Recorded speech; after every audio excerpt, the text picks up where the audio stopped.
नमस्कार बच्चों। पार्ट 5 जल पाठ हमने पहले ही पढ़ लिया था। आज हम चलेंगे इनके प्रश्नोत्तर की तरफ। देखते हैं इसके प्रश्नोत्तर क्या कहते हैं। चलते हैं प्रश्नोत्तर की तरफ। अवस्था की तरफ चलते हैं बेटा। देखिए, वह प्रक्रम जिसमें जल लगातार अपने स्वरूप को बदलता रहता है और महासागर, वायुमंडल एवं स्थल मंडल के बीच में चक्कर लगाता रहता है, उसे क्या कहा जाता है। तो बेटा, जब मैंने पाठ पढ़ाया था तब मैंने आपको जल चक्र के नीचे अंडरलाइन करवाई थी कि वह प्रक्रम जिसमें जल लगातार अपने स्वरूप को बदलता रहता है, महासागरों, वायुमंडल और जल स्थल मंडल के बीच में ये जल चक्कर लगाता रहता है, उसे जल चक्र कहा जाता है। तो इसका सही आंसर होगा फर्स्ट, जल चक्र। नेक्स्ट क्वेश्चन है, सामान्य गर्म महासागरीय धाराएं उत्पन्न होती है। मैंने आपको पाठ पढ़ाते समय बताया था कि जो भूमध्य रेखा है उसके जो निकट में जो भी महासागरीय धाराएं होंगी वो हमेशा गर्म धाराएं होगी। दिन में 2 बार नियम से महासागरीय जल में उठना और गिरना क्या कहलाता है, ज्वार भाटा। ये सब किसकी वजह से होता है, ये बेटा सूर्य चंद्रमा के बीच जो गुरुत्वाकर्षण बल होता है उसकी वजह से ये ज्वार भाटा आता है।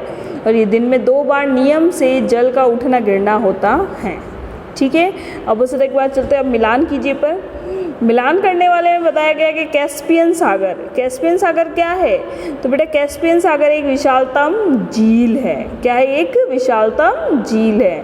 फिर ज्वार भाटा, ज्वार भाटा का सही आंसर होगा यही इसके जस्ट सामने वाला कि जल में आवधिक चढ़ाव एवं उतार को ज्वार भाटा कहा जाता है।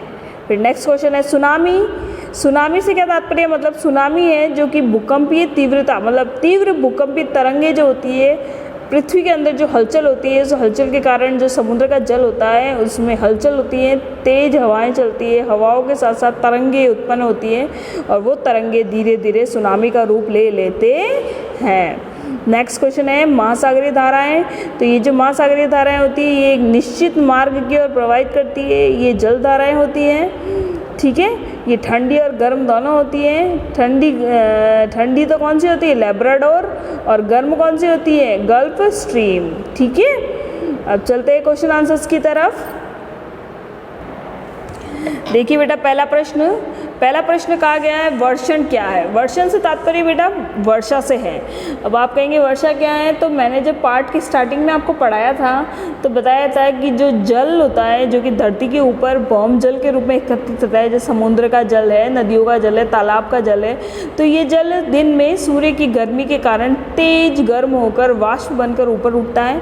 ऊपर उठने के पश्चात ये संघनन विधि द्वारा जम जाता है और जम के बादलों का रूप ले लेता है और फिर ये बादल वर्षा करके फिर से ये जल पृथ्वी पर आ जाता है। इस प्रकार ये वर्षा का जल वर्षण कहलाता है। समझ में आ गया, तो इसे ही वर्षा कहा जाता है।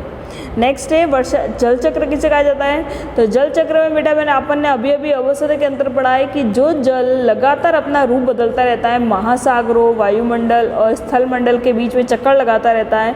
किस प्रकार से लगाएगा, पहले तालाब होगा, तालाब से जल वाष्प बनकर ऊपर उठेगा, ऊपर उठने के बाद वह जाके संघनित होकर बादल को बनाएगा और बादल फिर से पुनः वर्षा के रूप में पृथ्वी पर आएगा। इस तरीके से ये जल ऊपर उठना, जल का नीचे गिरना, ऊपर उठना, नीचे गिरना, ये चक्र चलता रहता है, ये स्वरूप बदलता रहता है, इसे जल चक्र कहा जाता है। और आपको इसकी सही परिभाषा चाहिए तो पेज संख्या 30 पर आपको मिल जाएगी। चलते हैं पेज संख्या 30 पर। ये बताना है बेटा कि जिस प्रक्रम में जल लगातार अपना स्वरूप बदलता रहता है और महासागर, वायुमंडल एवं धरती के बीच में चक्कर लगाता रहता है तो वह जल चक्र कहलाता है।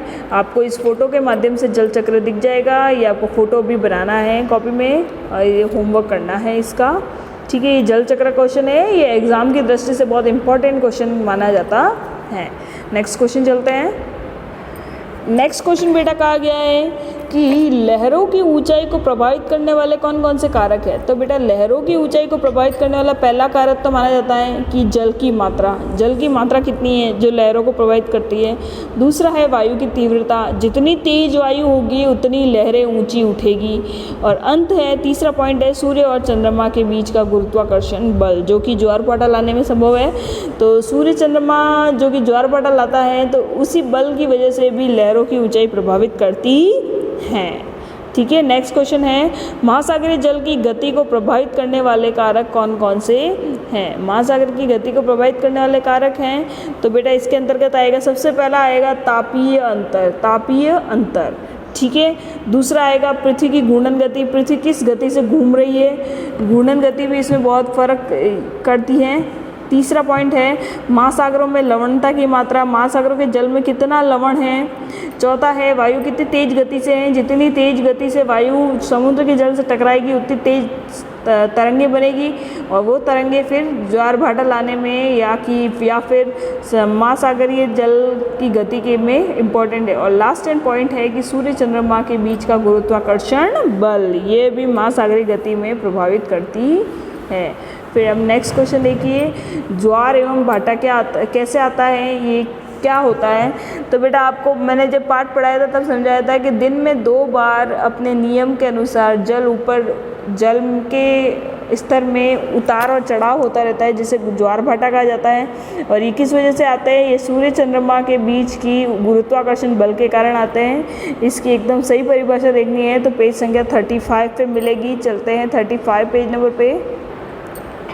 35 पेज नंबर पे देखिए बेटा, दिन में 2 बार नियम से महासागरीय जल में उठना और गिरना होता है, जिसे ज्वार एवं भाटा कहा जाता है। जब सर्वाधिक ऊंचाई तक जल उठकर तट के बड़े हिस्से को डुबो देता है तो उसे ज्वार कहा जाता है, और जब जल अपने निम्नतम स्तर तक आ जाता है और तट को पीछे छोड़ देता है, पीछे चला जाता है, तो उसे भाटा कहा जाता है। और ये क्यों आते हैं, ज्वार भाटा आने का कारण क्या है, तो वो भी देख लीजिए कि सूर्य एवं चंद्रमा के शक्तिशाली गुरुत्वाकर्षण बल के कारण पृथ्वी की सतह पर ज्वार भाटे आते हैं। समझ में आ गया, ये हमारे ज्वार भाटे क्वेश्चन का आंसर है। चलते हैं नेक्स्ट क्वेश्चन की तरफ। लास्ट क्वेश्चन अपना है महासागरीय धाराएं क्या है। महासागरीय धाराएं क्या है, पेज संख्या 36 पे आइए। महासागरीय धाराएं का क्वेश्चन का आंसर यहाँ मिलेगा आपको कि महासागरीय धाराएं छह क्वेश्चन का आंसर है। महासागरीय धाराएं एक निश्चित दिशा में महासागरीय सतह के नियमित रूप से बहने वाले जल की धाराएं होती हैं। महासागरीय धाराएं गर्म या ठंडी हो सकती हैं। सामान्यतः गर्म महासागरीय धाराएं भूमध्य रेखा के निकट उत्पन्न होती हैं एवं ध्रुवों की ओर प्रवाहित होती हैं, जबकि ठंडी जल धाराएं जो होती हैं वो ध्रुवों या अक्षांशों से उच्च कटिबंधीय से निम्न अक्षांशों की तरफ प्रवाहित होती है।